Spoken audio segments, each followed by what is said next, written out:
Mental Health Monday with Mick Coyle. Radio City Talk. We've got a couple of guests in the studio who are going to be talking about the work that they have been doing. And let's introduce Jessica Murdoch first and foremost. Jessica, thank you for your time. It's great to see you. Hi. I'm going to describe you as a little Twitter celebrity because I became aware of you through social media and the Three Little Birds Twitter handle. Should we talk about who the Three Little Birds are? Well, we can indeed, of course. Three Little Birds we have set up as a mental health cafe, and it's for anyone to drop in, volunteer-led and unfunded currently, and we're looking to spread out across the northwest. We've currently got one in Skelmersdale, and we're opening one in Lee, and then there's going to be one in Wigan as well. Excellent stuff. So you're really busy and you're hoping to get even busier as well. Let's bring Cameron Latham into the studio, into the conversation as well. He's in the studio too. Cameron, great to see you. Thank you for your time. Good afternoon. So you guys, you work through a training company that does mental health training first and foremost. Yeah, we do. We have we work through a business called IMAGO Training. Very long story. My background's in physics and my degrees. I went to Liverpool actually, and obviously I missed Radio City when we moved away to Wigan. But 15 years ago, I had quite severe issues and I'd break down, try to end my own life, etc. And throughout my recovery, and sort of the last 5 or 6 years since I met Jessica, we thought surely there must be something we can do to improve people's lives, to improve service users' lives, because so many people have such good treatment, but so many people have such bad treatment. So what we did was gather all the people together we've met in the last 15 years and said to them what worked and what didn't. So we provide that training too. All types of staff ranging from charities, councils, statutory services. But everyone who works with us and for us has a diagnosis. So when you were doing that work and that training, organisations can come to you, but through the cafe, did you get a sense that there's something else? There's a different audience out there, a market who you might be able to reach if you did something which involved some cake and some coffee. Jessica, do you want to sort of explain the reason for setting it up, if you like? No, of course. I mean, through our training, we've met so many people. We've heard so many horror stories, waiting lists for services. People are waiting 17, 19 weeks for counselling, and there's no stopgap. There's nothing in between for them.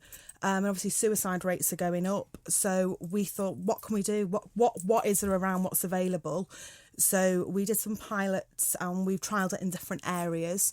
And it's literally a drop-in, so anybody can come to us. They can come to us about anything. So it can be suicidal thoughts. It can be, issues with waiting so long for treatment. It can be if they're concerned about anybody else. And what we can do, talk one-on-one or in a group setting, and then we can signpost them. So all the information we have is relevant services that are available to them. On last week's Mental Health Extra show, we were talking about the government's spend in terms of mental health budgets and where that money was going to go. And one of the things that raised concerns with people was it was all about crisis. It was always at people right at the moment where they absolutely needed an intervention at that point. And we were saying on the programme that actually, where's the money, where's the investment for those other things which will help people's ongoing mental health, those drop-in centres, those walk-in. And actually, this is kind of what you guys are about, creating that environment where people are, you know what, I feel a little bit, I'm just going to go and sit there. I might just have a coffee, might not say anything, but I might have that conversation when I'm there. Exactly. Well, since 2009, the number of NHS beds for mental health patients has dropped by 30%. And obviously, it's much higher that people aren't coming forward to ask for help.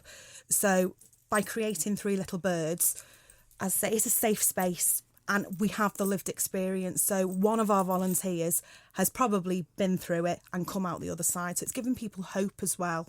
There's on your flyers, these are available online, and we'll put the links up through our social media. Come and have a chat with our caring volunteers who have experience of poor mental health. We know how it truly feels. Mm-hmm. Cameron, how important is that people can have that experience talking to somebody who has had a similar experience, similar type of experience? Well, I mean, one of the reasons that we did Three Little Birds sort of kind of previous, well, we did it before schedule. We did it unfunded. We funded it all ourselves. I talked somebody off the roof of a car park, and the gentleman said to me afterwards, look, I'll talk to you because you know how it feels. You have the same diagnosis as me. And so we don't think there is any substitute for lived experience. I know how I want to be spoken to. I know how I don't want to be spoken to. I know when I'm being fobbed off. People with personality disorder, we're hyper-vigilant to this type of thing. But this goes across all diagnoses. And I think, following up from what Jessica said, we're not clinicians in any respect. My degrees are in physics. But when people come in, we're there to listen. We aren't there to give advice. So as Jess says, anybody can come and just get it off the chest was the original idea, wasn't it? Yeah. But what we have done very meticulously is got the latest signposting for each cafe, so we can say, look, this is where you need to go exactly. But lived experience is really what we're about in everything we do. And I guess that's why, the comparison is always between physical and mental health. I do it all the time myself on the programme, but actually mental health is a little bit different in regard to that if somebody has got a heart issue or potential heart issue, they really want to speak to the top heart consultant in the country, don't they? They want to find out what he or she has to say about it. But actually with the mental health things, when people are in a position where they just want to find out information, that real life conversation with somebody who's had that experience, I'm not saying that's a better conversation, but actually it might be more appropriate, a more eye-opening conversation with somebody. And in many cases, we and our facilitators are happy just to listen. If we've always said, and part of the thing we discuss a lot is it's better to listen than to say something stupid, because people have said stupid things to me throughout my recovery, particularly clinicians. No offence to clinicians, but some are. I don't think with lived experience, we don't trivialise people's experiences. We listen, and that's really a lot of people. That's just what they want.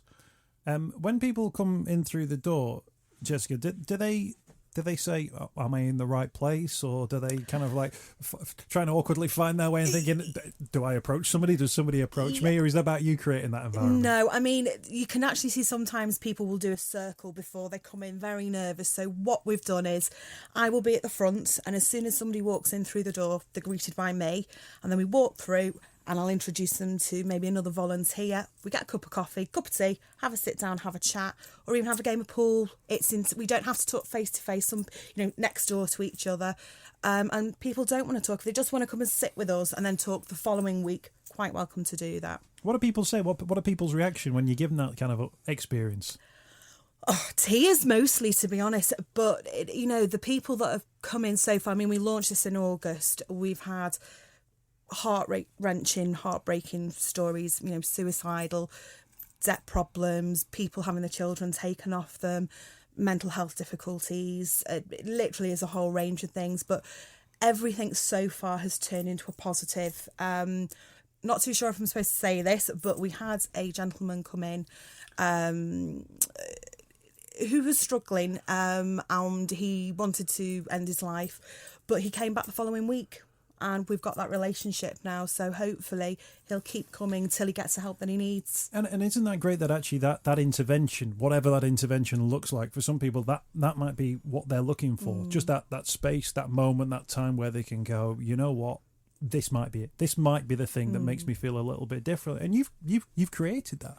Yeah, I mean, that you should feel very proud of what you've done in regard to that, because we don't know what would have happened otherwise. But actually somebody saw the opportunity and thought, oh, that might help me. Yes. In all fairness, we were a little bit... we weren't really that aware of what type of issues people would come in with. A lot of people feel very let down by services. A lot of people feel very alone, really. We've had a lot of people who have home... what's the word? Nowhere to live. Homeless. Issues. And we've heard, like Jessica said, people come in with some really distressing situations. But as we both agreed, and with the other facilitators, we can't fix everything, but we can listen. But I think the irony at the moment is mental health, as you mentioned about the show last week, people are being told to talk about their mental health, and it's crisis reactive.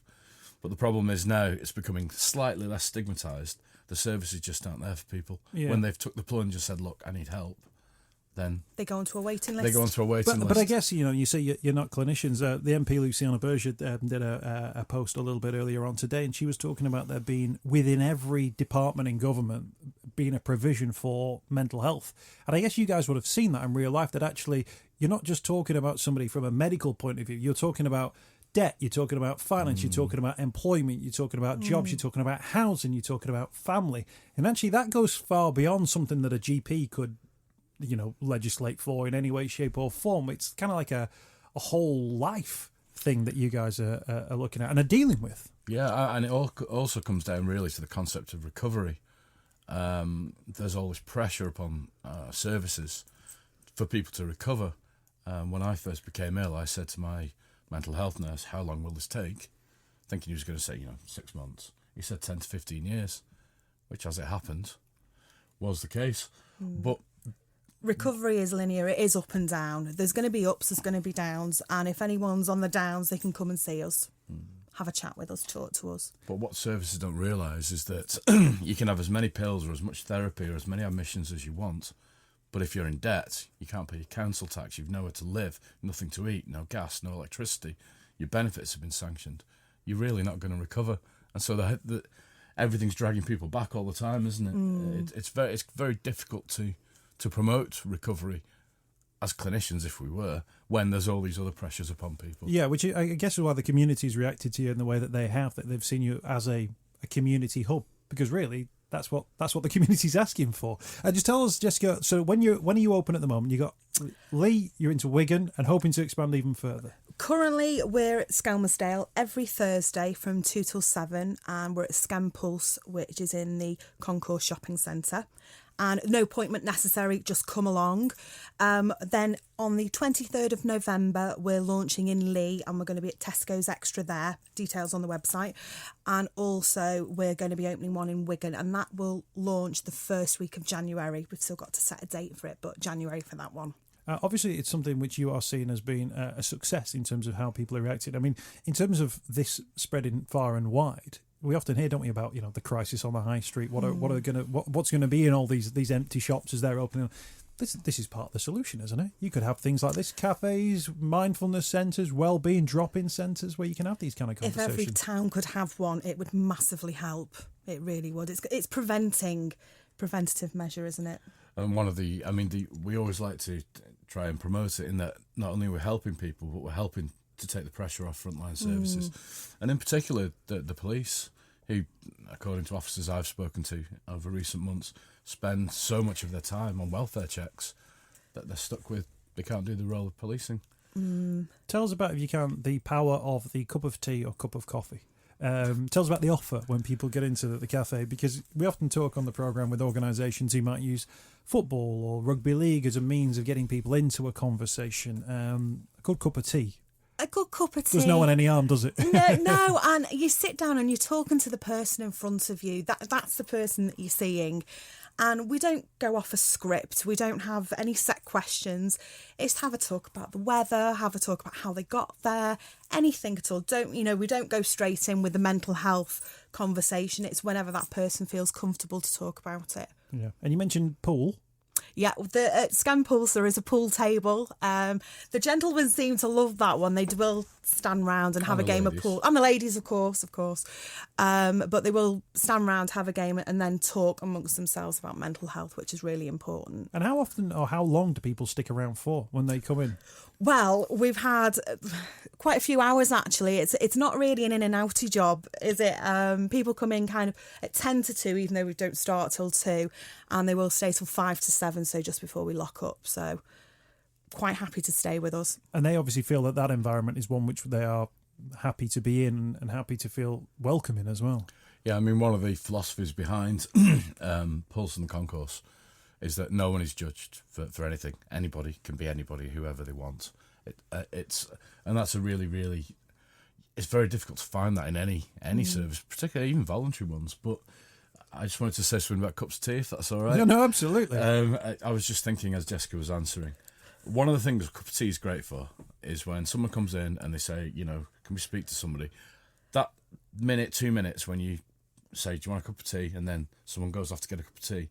That gives you a little bit of time to sort of get an idea of how someone's feeling, whether they're, particularly whether they're in crisis. You can judge somebody. It's like a distraction. Someone's built up to come in, and you go, right, let's go and get a cup of tea over here. And that 2-3 minutes just can de-escalate things, can't it? There's something quite disarming, isn't there, about offering somebody a cup of tea? If you're really worried about something, think, what's going to happen? What are they going to ask me? And if the question is, would you like a cup of tea? That's quite an easy question to answer, isn't it? It's, of course. Have you got any biscuits? Very much. We actually do have biscuits as well. There's always a choice of biscuits available. And there's cakes as well. Cakes. You go across to the shop and make sure there's plenty of cakes. Because we've had people coming in that haven't eaten. And as much as I would love to bring out a full buffet and give it to them, biscuits is another one. One of the little strap lines in the Three Little Birds publicity is, "We don't heal in isolation, but in community." Let's touch on that particular issue now. Cameron's where Cameron, in many ways, you're in recovery yourself as well. Tell us about that idea of we don't heal in isolation, but in community. Tell us about how community has benefited you and how you then turn that into the work you do. Right, okay. I mean, as you know, my diagnosis is personality disorder, which is a diagnosis that causes people to become, caused me to become very isolated because I couldn't deal with the world.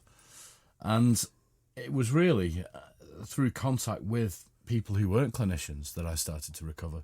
So people who would, come down the shop with me, or people who would come round and visit me to see if I was okay. So friends, so family, so statutory services, but not mental health services. So a tenancy support worker, or somebody from Citizens Advice. These type of people would come along, and I sort of began to realise that there was perhaps a little bit of hope of recovery when the little things changed. I mentioned earlier about recovery being, pressure to recover. When the little things change, that provides a basis for recovery to begin, I think. And as you say, I am, and I always will be, in recovery because of the diagnosis that I have. I think actually being able to take our time and actually see people come into the cafe from the community who we've never met before, and then go out saying, "Look, I feel better now." To us, that's worth more than any money, isn't it? Is that, Jessica, sort of one of the things which I don't think we've quite got our heads around in terms of how we fund services like the community services, the grassroots services that we're talking about here? We don't quite know what to do with that, because at the moment, if you put money into the crisis centres, you can have kind of the stats and the facts, the data that comes around it. Yeah. Whereas actually the work that you're doing, you're actually talking about conversations, you're talking about feelings, emotions, which is different to something which you can then put into an Excel spreadsheet and kind of go, well, today we saved this many lives. Actually, the work you're doing there is those small bits of work which might, over a long period of time, improve somebody's lot in a way which you could never do. Exactly. From a major intervention or allowing somebody to get to crisis point. Yeah, very much so. I mean, as I say, we're about seeing the person in front of us. It's not about a tick box or stats. It's human to human contact. It's kindness. It's listening. It's being there for someone. And hopefully, even if just one person makes a difference, it's all worthwhile. Yeah, and do you ever get a sense from people that actually that isolation is part of the problem? That lack of community cohesion, human touch, if you like, with somebody has actually contributed to the fact that somebody might find themselves in a difficult place? I mean, definitely. I think so. What do you think? I think so too. I think people wait a long time for appointments. I think people have very infrequent appointments for services that they may come to rely on. And I think the fact that we can provide this regularly, and like Jess said, it's about kindness and it's about listening.